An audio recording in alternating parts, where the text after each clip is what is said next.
27 বছর পর একটি ট্রফি।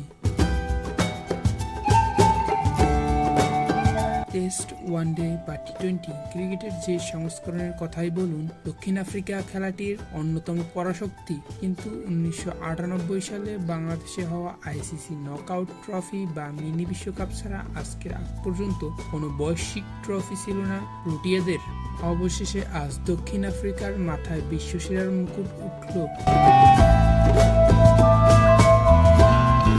ক্রিকেট তীর্থ নামে পরিচিত লর্ডসের বিশ্ব টেস্ট চ্যাম্পিয়নশিপের শ্রেষ্ঠত্বের প্রতীক মেইটস বা গদা তুলে ধরেছেন দক্ষিণ আফ্রিকার এই দলের অধিনায়ক টেম্বা বাভুমা। 27 বছর পর বড় কোনো টুর্নামেন্টে দক্ষিণ আফ্রিকা বলতে গেলে এক হাতে শিরোপা জিতিয়েছেন মার্কারাম। আরও স্পষ্ট করে বললে আসলে প্রোটিয়াদের বিশ্ব টেস্ট চ্যাম্পিয়নশিপের শিরোপা এনে দিয়েছেন মার্কারামের ইতিবাচকতা, আত্মবিশ্বাস ও দায়িত্ব।